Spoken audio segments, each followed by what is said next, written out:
Vitalik instead turned around and burned that in order to create a donation for COVID relief. I think it's admirable. But it also shows how weird and volatile this space is. Reputations and coin values can similarly be made and destroyed overnight. Hey folks, I'm Adam B. Levine, and this is Speaking of Bitcoin. As always, I'm joined by the other host of the show, Stephanie Murphy. Hi there. Andreas M. Antonopoulos. Hello. And Jonathan Mohan. Hey, hey. A couple of weeks ago, we talked about what I've been thinking of as the modern mania. It's not just the everything bubble that's engulfed our world, but the shallowness that's come with it. Well, it sure didn't take long, but we're back with a couple of news items that blew up over the last few days involving Elon Musk and Vitalik Buterin. It's Modern Mania Part 2, Electric Boogaloo. So let's jump right in. So, Jonathan, this Elon Musk thing, I have to tell you, it on the one hand caught me by surprise, and on the other hand, it's not surprising at all. Can you catch us up? Sure. I think the good way to preface it is a number of things occurring and people drawing a Glenn Beck style, linear progression between all of the events into making, Elon the nexus of all causality. But basically, Elon Musk was on Saturday Night Live, where everyone was anticipating him pumping the heck out of Doge, and Doge went crazy up and down on the basis of the expectation of him being on Saturday Night Live. And then perfectly timed, on this week, immediately following the Saturday Night Live appearance, he basically made an announcement that Tesla thinks Bitcoin creates too much CO2 in the world, and it isn't sort of the direction they want to go in. And so they will no longer be buying any more Bitcoin, and they are looking for any type of distributed ledger-based technology solution that is open and distributed and uses 95% less CO2 than Bitcoin. And so a lot of people were saying, oh God, look, he's finally acknowledging the CO2 emission in Bitcoin. And then all these Bitcoin apologists felt like they needed to have the free will versus determinism sort of unending non-solution argument about should we justify or defend Bitcoin CO2 emission argument, which never goes anywhere and never changes anyone's minds. And a lot of other people felt betrayed because they, were like, you were the chosen one. And, why did Elon betray us? And then, of course, Bitcoin goes down to prices not seen until about 2 weeks ago. Yeah. So that just catastrophic, decimation in the price of Bitcoin surely must have been Elon. And the fact that he tweeted about that very secret market information known as Bitcoin CO2 emissions. And so, as I understood it, Tesla said that they would no longer be accepting Bitcoin for their cars. Incidentally, I believe they haven't let anyone actually buy a car for Bitcoin yet. So I believe they announced that they were suspending the acceptance for something they never accepted, which people saw as a very bad sign for the viability of Bitcoin. And yeah, so that's basically the story. Sounds like someone wants to buy some Bitcoin. No, I'm just kidding. But I mean, people are attributing all of these price changes just to the words of this one person. And, that may not actually be true. Well, it's sort of like the comet hypothesis. And Twitter is this very vocal minority that like to peacock all the time. And so it's like, great, all the peacocks are looking at that peacock. That doesn't mean it had anything to do with the earthquake that just happened today, right? And so it's really funny because it's like, a calamity happens, but you see a comet in the sky, so everyone attributes it to the comet.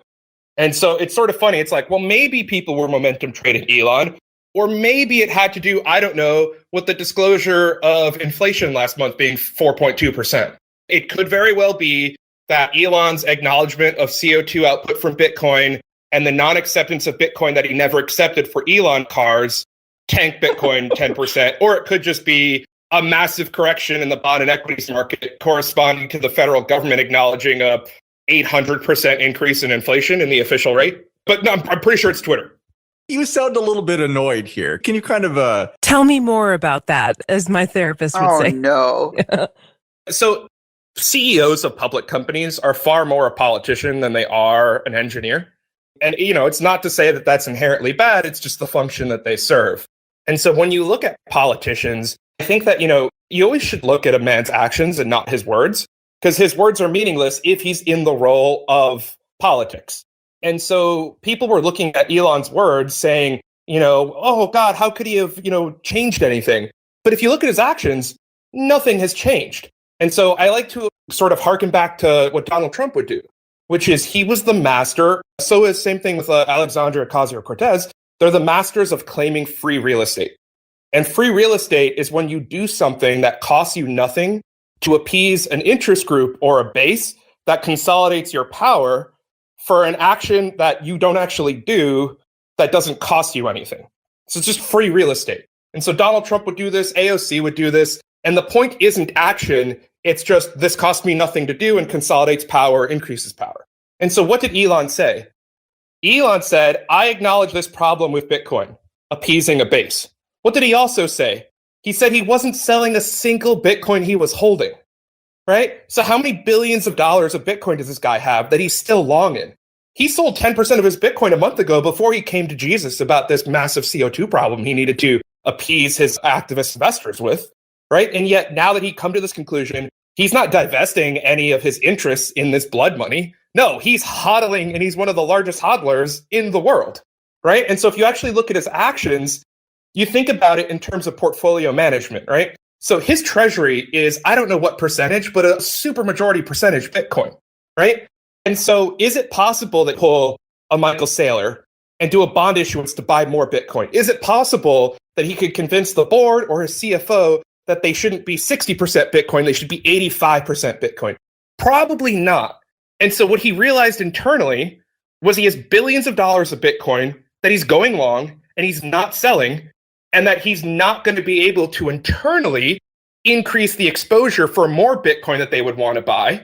And so if he's not going to buy more Bitcoin, but he's not going to sell it, and he never actually accepted Bitcoin for cars anyway, but he can appease his investors by saying, Bitcoin bad, rah, rah, rah, rah, rah. I'm going to undo something I never did, rah, rah, rah, rah, rah. It's all free real estate. And so that's all he did, is just the political move of acquiring free real estate by doing nothing. I think you're giving Elon Musk far too much credit. I mean, in the overall scheme of things, first of all, the Bitcoin holdings that they have is tiny vis-a-vis their exposure to national currencies and everything else, or that man's individual wealth. But the bottom line is, when the argument comes to, is Elon Musk, a very proficient engineer, or simply a good manager, or simply a good investor? The answer is really simple. Elon Musk is a master shitposting troll. That is his primary skill. And every now and then, he fucking trolls everyone with these tweet posts. And that's all there is to it. He's laughing at you. He's laughing at all of us because he's a shitposter. And it has no meaning. It's entertainment. And that's all it is. And so it doesn't matter what Elon, and anybody who's like a fan of Elon Musk as this super entrepreneur or super engineer, or, I mean, that's a ridiculous fan club that he has. And I lose respect when I hear people glorifying Elon Musk. The bottom line is that he wasn't the savior of Bitcoin, and we should really not pay much attention to his shit posting. He really does seem to be the modern Barnum, right? Like, he's good, to Jonathan's point, at like grabbing that free real estate and just kind of like making it work to his point. But the other thing that's interesting to me about Musk, I think we should say this, like, none of us care about the price of Bitcoin, actually. Like, it feels like this is a defensive conversation, but it's just because of how ridiculous the whole thing is, right? Well, it's not that we don't care. That's not our primary focus. I would actually go one further and say that, like, the area that most Bitcoin advocates are like the most nasally, weaselly, pathetic little like apologist monsters on is in having any type of conversation about Bitcoin CO2 output and acknowledging it as a good thing, a bad thing, a problem, or something that exists. Because just like people engage in idolatry with Elon, people engage in idolatry with Bitcoin. And it's this like refusal to acknowledge that any single component of Bitcoin could not be a perfect desired outcome, that every component of it is perfect. And it's like Kim Jong-un, he just doesn't shit. He works so hard Right. that shit doesn't even come out of his butt because just it all disappears. And so like anytime someone brings up, well, herder, what about Bitcoin CO2? It's like a 4-hour conversation of the most weaselly, pathetic Bitcoiners talking about how, well, it's not really a problem or this, and that. And so it's just one of these like very, very big triggery words in this community for people who think that Bitcoin needs to be perfect in order for it to change the world. Here's the real irony. I'm a big fan of electric cars. And I think that they're a revolutionary technology, primarily because they distribute non-polluting use of energy in a highly decentralized fashion. But if you look at what people wrote about, especially in the early days of Tesla, for example, there's a palpable irony here because a lot of people pointed out, for example, that the piddly 10 square meter solar chargers that are solar panels that are on top of superchargers are nowhere near sufficient to actually charge all of the vehicles that are going through there. It's mostly decorative. Or that the vast majority of these vehicles get charged off grid power. And that grid power, depending on where you live and how environmentally friendly the politics of energy production and its CO2 impact are, that grid power may be very, very carbon neutral or even renewable, or it may be very polluting like coal. And a lot of people pointed out that, just a Tesla isn't necessarily eco-friendly if you put it in an environment where the local politics encourage production of dirty electricity. Well, do you know what else is not very eco-friendly? A private fleet of reusable intercontinental ballistic missiles. Those don't really have the greatest CO2 footprint.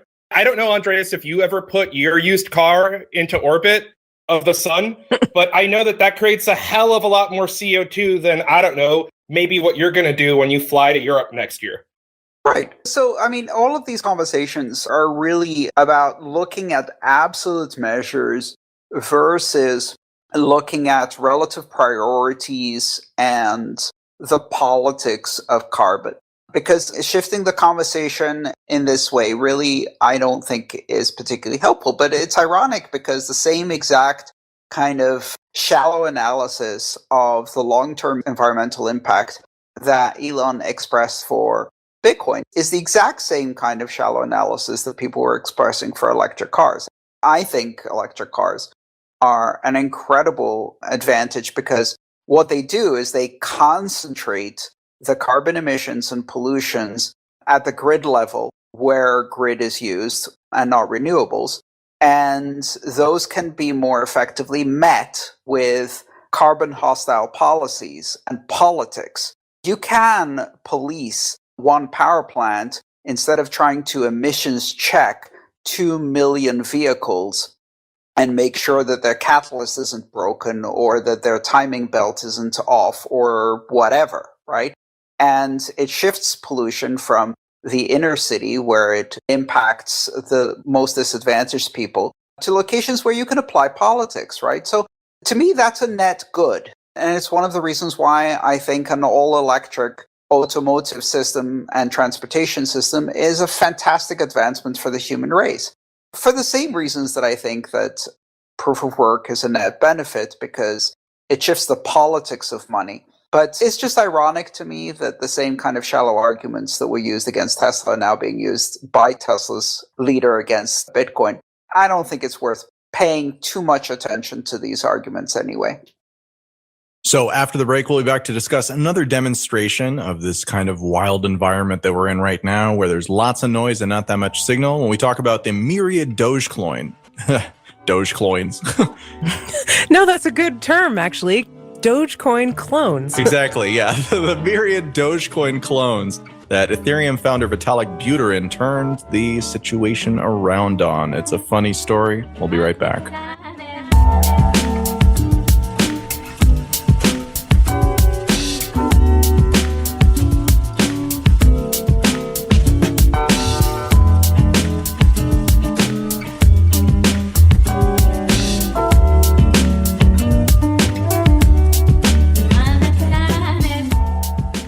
Oh boy, where do we begin?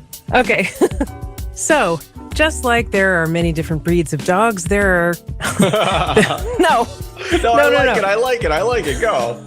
So, when anything gets successful, there are lots of copies of it and lots of people try to piggyback off the success. And, Dogecoin has been, we've talked about it. It made it to, speaking of Bitcoin, so it's really made it big. It's been discussed a lot lately. Everybody's heard about it. And of course, there are lots of clones, lots of, what would you call it? Like descendants of Dogecoin, puppies, coins or something? Okay, I'm going to stop with this. Yeah. So let's tell a little story about something that happened to us at the show here, I guess 9 days ago, looking at this. A long time ago, in episode 102 of this show, which is like 80% of our episodes ago, we, for a single episode, had a Dogecoin donation address because we interviewed Jackson Palmer. I guess he wasn't the founder, but he was like the primary developer on the Dogecoin project. And remember, we've been doing this show since 2013. Yeah. Right. And so this interview probably took place like 6 or 7 years ago at this point. Yeah. So it's 2014. And so we actually received a donation at the time, which I don't think that we actually knew about, which was 102,000 Doge, which at the time was worth like $10, $15, something like that. And which we promptly forgot about. Hey, thanks. That's nice. Yeah, no, it was great at the time. It was fantastic.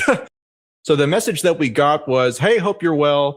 I'm messaging because I was tracing my old Doge wallets and noticed that I donated to LTB 102, save 𝐎𝐥𝐢𝐃 in the show floor, and these coins were never moved. Just letting you know that these are sitting there. And so we were like, oh, well, that's interesting. And so we went and took a look and found that that $15 tip from 7 years ago had turned into, about $50,000 worth of tip, which was quite interesting. For the show, that's actually a couple of years of operating expense for us. So it was like a really big deal. And so this kind of led to some conversations around Dogecoin.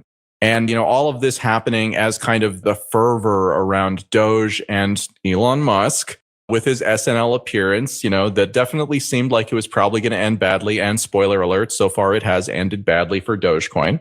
All of this kind of excitement around it. But in the aftermath of Dogecoin sort of losing some of its glamour as a result of this rather lackluster performance on SNL, when talking about this stuff, a whole bunch of projects started spinning up on the Ethereum blockchain. And these projects have names like 𝐻𝐥𝐢𝐃, Shiba Inu coin, Dogelon, which of course goes by the ticker Elon, Akita Inu, MW Doge, and other stuff like that, right? So like memes on top of memes. Well, yeah, they're like derivative memes, right? Okay, that's the phrase I was looking for at the beginning of the show. Thank you so much. Okay. Yeah, just how like Bitcoin sort of derived, all of these altcoins, right? Because it was like, well, you have a coin's different than Bitcoin. That's an altcoin. And then Ethereum came out, right? And it's like, oh, everything wants to be an Ethereum killer, right? Because you got Ethereum and then you've got all these Ethereum killers. So these are like derivative memes that really aren't memes themselves. They want to be. And the other thing they're trying to do is they're trying to make it so that people can make a lot of money, or at least feel like they can potentially make a lot of money, because there's so many of the coins, trillions and trillions and trillions in many cases. I believe a quadrillion actually in one particular case, that even if the price moves just like 1/100th of a penny, well then holy crap, that's a lot of money, right? And so all you need to do is just buy a lot of this token and anyone can afford it. So as part of all of this, as part of the marketing of this really is the way to say it, is that Vitalik Buterin, founder of Ethereum, who is himself, just based on public funds and, what we can see that he actually possesses, is himself a billionaire. He's also kind of like the symbolic head, right? He's the Satoshi for Ethereum, except you can't actually send Satoshi any money because we don't actually, know his addresses. I guess we do know his addresses. I guess you could do this. Why aren't we doing this on Bitcoin? Okay, back to the story. So anyways, creators of these various derivative meme tokens sent these tokens in large quantities, in some cases 50% of the total supply, to Vitalik, so that they could then claim accurately that Vitalik is a holder of this coin. And so this kind of presents an interesting, like, Streisand effect question for Vitalik, because on the one hand, I'm sure he doesn't particularly want these people drafting off his reputation. Yeah, he didn't ask for this. They're just using him for marketing with this gift, if you can even call it that. I feel like it was almost kind of thought about as a proof of burn, right? We're burning these tokens. See, we as the anonymous creators of these tokens, we can't access these. We've sent them to Vitalik. He's a very trusted figure, right? And so what wound up happening was, and I was looking into this a decent amount yesterday. So he got a bunch of these different types of tokens and a bunch of ones we didn't mention too. Another one that jumped out at me was Labradoodle. And again, all of these are, garbage, no network, no really nothing, just ERC20s, and then a lot of speculation around, oh, this is going to be the next Doge. So anyways, he got sent tons of these tokens, and about 24 hours before all of this action happened, he actually burned some of them. Like, he literally took a large proportion of one of the tokens and sent it to a burn address. And then he didn't do that with the rest of them. And about 12 hours passed, and then he started selling the tokens on the one side and donating the tokens on the other side. A very large donation in nominal terms, specifically to the India COVID Crypto Relief Fund, which I believe he was one of the people who started also. So that donation was worth a nominal $1.5 billion at the time that he made it, making it one of the largest on paper charitable donations in the history of charitable donations. So that was interesting.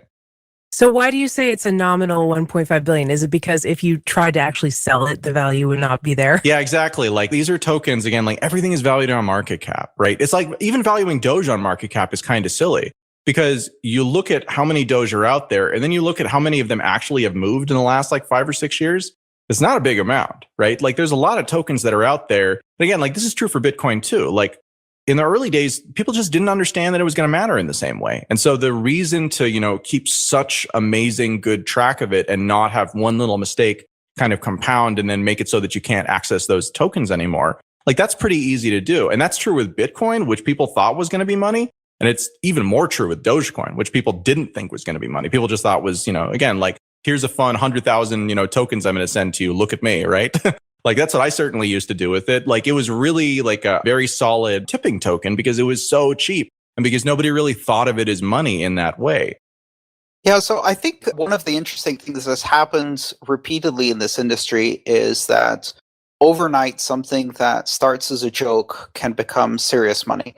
And then it's up to different people to see how they react when they suddenly find themselves in a situation of serious money. I think Vitalik did the right thing here and demonstrated character, because one of the things that we've seen repeatedly is that people who have a strong reputation in the industry will use that reputation to get kind of sponsorships and endorsements and go and promote various coins as investments. That's one of the things that John McAfee was indicted for recently. And, John McAfee presumably was not exactly poor when he did this, but was obviously in a situation where he wanted to pursue the riches and screw the reputation. Vitalik demonstrated the exact opposite here. Had the opportunity, even as a joke, to participate in these would give them the kind of boost that can make their founders millionaires or more overnight. And Vitalik instead turned around and burned that in order to create a donation for COVID relief. I think it's admirable. But it also shows how weird and volatile this space is. Reputations and coin values can similarly be made and destroyed overnight. I want to tail onto that for a second. So you mentioned that he basically burned these by sending them to the charity. I actually think that there is a distinction here between burning. Well, no. What he did was he burned the endorsement by burning the coins or sending them to charity and not using those coins or giving anything in terms of an endorsement back for those who tried to use him for his reputation. That's what I meant by burned. I would go one further. He accepted receipt of them and then sold them via donation. So if anything, he accepted the endorsement. Well, so this is actually exactly where I wanted to go with this. So he did, as I mentioned, literally sent to an address on the Ethereum network that is a burn address that is so specific that it cannot be reproduced naturally, right? There's no way that anyone can have the private key to this particular type of address because it's so unlikely to come up that you just couldn't recreate it. So he did that first, and then he stopped, and he didn't do that again. And if you think about it, again, just gaming this out, by burning it, he actually reduces the supply of the token, which can then be interpreted by the promoters as a positive thing, right? Oh, now there's less of this token. But if he either sells it or if he donates it to someone who will then themselves sell it, then that's a fundamentally different thing. Now it's taking this thing that is supposed to be, locked away, with this person who has all of this provenance. And now it's something that's actually pulling liquidity and money out of the marketplace. So I think they expected him to do nothing, to just have it sit there like the, 500 other coins that are randomly sent to anybody who has an Ethereum address containing anything within them that are worth nothing, right? And they're not even worth sending anywhere or doing anything with. And instead, he kind of turned it on its head and he said, all right, well, I actually am going to play along with this, but only insofar as it causes problems for the narrative that you're trying to push by including me in this in the first place, right? Instead of this being safely stored in the founder of Ethereum's wallet, it is instead safely stored in a charity that's going to sell it and then do good things with it, right? And that's great in like an aggregate sense. And it's a good move, I think, of the ways you could respond. It's probably the least worst option. But for the project, it's really bad because now suddenly all of this supply is held by people who have no cost basis on it and who have every incentive to maximize the value that they get out of it. So on the one hand, that means we're not likely to see, like the charity suddenly sell all of the tokens. They might try to manage them and actually, like participate in the ecosystem. And so far, the messaging that's come back from them has said that they want to be good community members. But again, it kind of just fundamentally shifted the game theory and made it such that the big player in the space isn't someone who has all the money. It's someone who has the need for all of the money, has this arguably like Herculean task to try and help the country of India broadly to deal with the COVID pandemic, which has been very challenging. And of the options that he had, it's kind of the least worst. But from a game theory perspective, I think it was probably the right one. I'm curious what you guys think. Yeah, I think so too. I mean, I've been in a similar situation where people have airdropped tokens to a public address of mine, and I've basically let them sit there. But that choice was a lot easier because the amounts we're talking about were tiny by comparison, and therefore just letting them sit there and ignoring them was the easier choice. If the value was significant, it does put you in a very difficult position, and it seems like Vitalik's choice was kind of the best that could be made overall. So on our next episode, we're going to get into kind of the current environment of inflation, what it actually means in real life, maybe what it even means 20 or 30 years ago, because that's actually a little bit different than it is today. But, again, just like we keep coming back to this thing, which is that all of this stuff on the one hand doesn't matter. And on the other hand, it's so fascinating, right? The conversation that is going on, sort of the meta conversation that happens in our world around this stuff, right? Like ultimately a bunch of alternative meme tokens, completely irrelevant. What Vitalik does as a founder, arguably he has less influence now than he did, back in the days of the DAO when by sort of aggressively advocating for one particular approach, he was able to have a really outsized impact. For the most part, he doesn't have an outsized impact anymore. But I think it also speaks to kind of the importance of these projects and specifically of Bitcoin not having a figurehead that can be drafted off of in this way, either for good or for negative, right? And again, Vitalik, for all of the good that I think that he does, and I think the maturity that I think that he displays, simply by being there, right? Simply by being Vitalik, who people understand to have been the inventor of this originally, that puts him in this position where, Andreas, as you were saying, there just isn't a good option. And it's something that they're going to be put into kind of over and over and over again because the incentives for the people on the outside who are doing this, they have every incentive to use you to the kind of maximal extent possible. It all matters in a little bit, but it really doesn't matter at all. And that's kind of weird, right? We're kind of in this time when stuff is so crucial and time critical and important, and yet none of it matters because it's all such this floaty nonsense that actually doesn't impact anything. Yeah, it is a very strange environment to be in. And I find myself kind of much more disconnected with the news during the times of crazy bubbliness. Today, I checked the price of Bitcoin for the first time, I think, in a week. And I saw some kind of message that it had collapsed. So I checked it, and it was where I remember it being.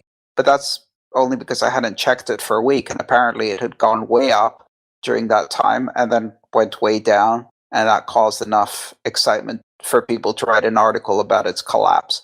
It's hilarious, right? It's complete bullshit. And I find myself more disconnected at times when things are very frothy because the level of hysteria that is happening all across the media on these topics becomes just unsettling. And I think people like Vitalik who end up in these leadership positions have an unenviable job. We're very lucky that Satoshi isn't around because you can end up with a founder that is highly problematic and only becomes a negative asset liabilities are for the entire industry. And we've seen that with a number of systems that have popped up, which have had fatally flawed founders. We don't have that problem in Bitcoin. And Ethereum has been lucky enough to have someone who has demonstrated character and integrity repeatedly. I have a lot of respect for Vitalik and his community leadership and his decision making. It's pretty rare for someone that young to have maturity, and that's good.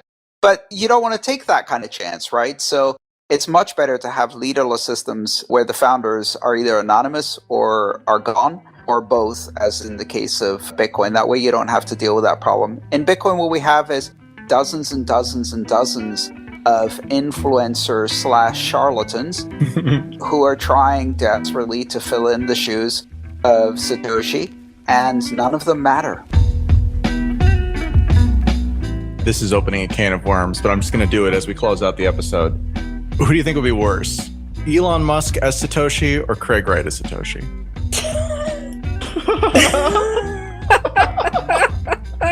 I think that we don't have an answer to that question.